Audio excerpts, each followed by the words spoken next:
Hot sauce naman.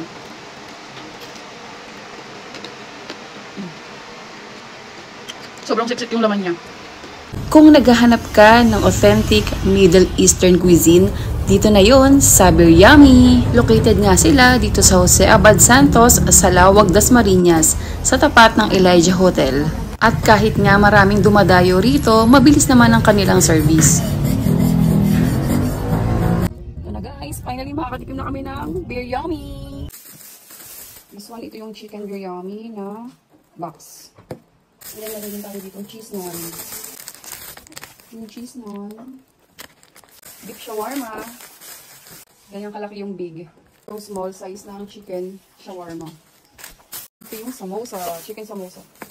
My favorite. Tada! And then last, itong beef biryani na solo. Look at that. Ang sarap. Sobrang bango.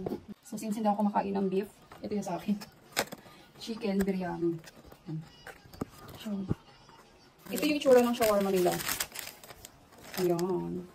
Ito yung mga sauce nila, oh. Ayan. Hindi ko alam kung anong classic sauce. Ano yung kinakain mo? Chicken samosa. Chicken bermosa. Again, chicken Chicken samosa. samosa. Chicken samosa. Chicken samosa. Sarap ba yan? Opo. Wow, patingin nga. Oh. Parang may corn siya, no? Kahit kapag nalus ako o mahulog sa tower, ibig sabihin kakain ako ng taco. Taco. Ito muna yung ito-try ko. Itong cheese naan. Parang siyang pizza. Hindi pa lang na-video yung first bite ko. Sobrang excited ko hindi na-video yung first bite. Anyway, lagyan natin siya ng sauce ulit. Hot sauce ata to. Parang mozzarella yung cheese niya. Sobrang light lang flavor. Harap nito ah. Itong sauce na to, ang sarap. Wala. Ang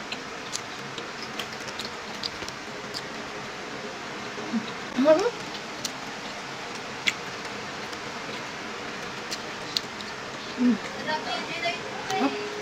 Tapos try natin tong hindi ako kumakain ng beef, pero kakain tayo. Tingnan ko, parang sarap-sarap kasi niya. Ayun. Sobrang dami ng serving nitong solo. Pwede siya pang 2 or 3. Ayun. At syempre ito. Cheers!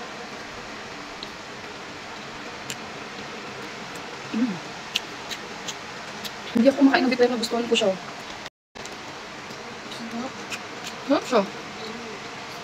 Lalo na sa mga beef lovers dyan. Nagugustuhan nyo to. And ngayon, try naman natin tong chicken biryami. Yan yung itsura niya. Let's dig in. First bite natin sa chicken biryami. Huwag muna natin lagyan ng sauce.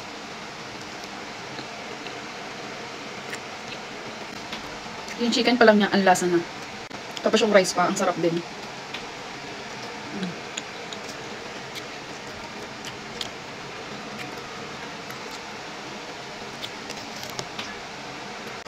Sige natin ang sauce.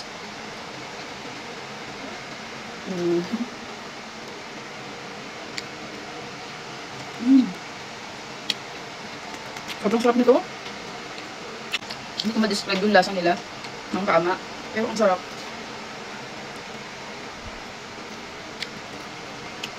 Meron siyang authentic taste talaga na hindi mo mahanap sa ibang pagkain. Hindi pala siya masyadong spicy, sakto lang.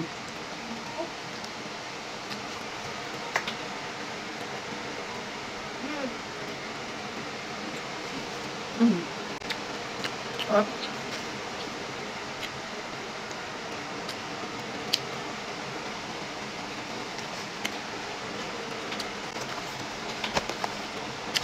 Mamaya naman ulit. So ito naman yung favorite ko, samosa. Yan. Ito talaga yung sauce niya eh.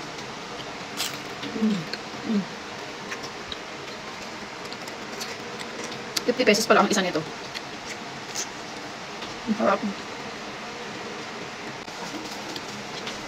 Meron siyang mga corn sa loob.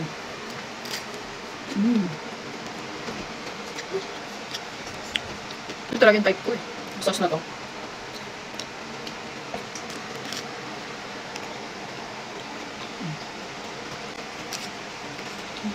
Last bite sa samosa.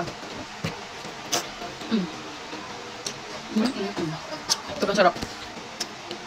And then last, itong chicken shawarma.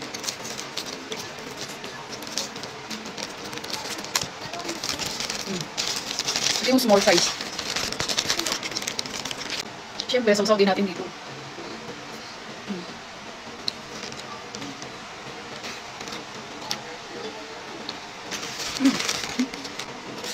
Bitin yung sauce.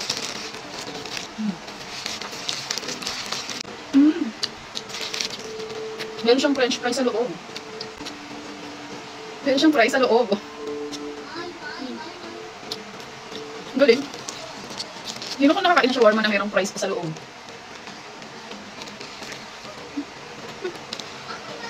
Ano yan?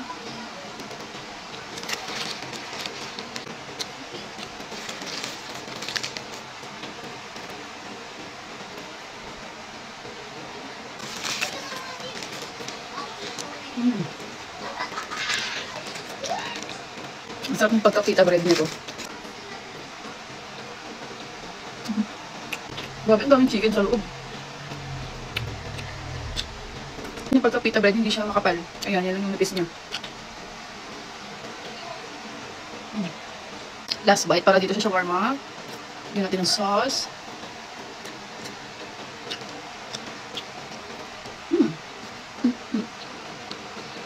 Perfect bite. Grabe na busog ako. Yun lang guys, till my next mukbang. Bye!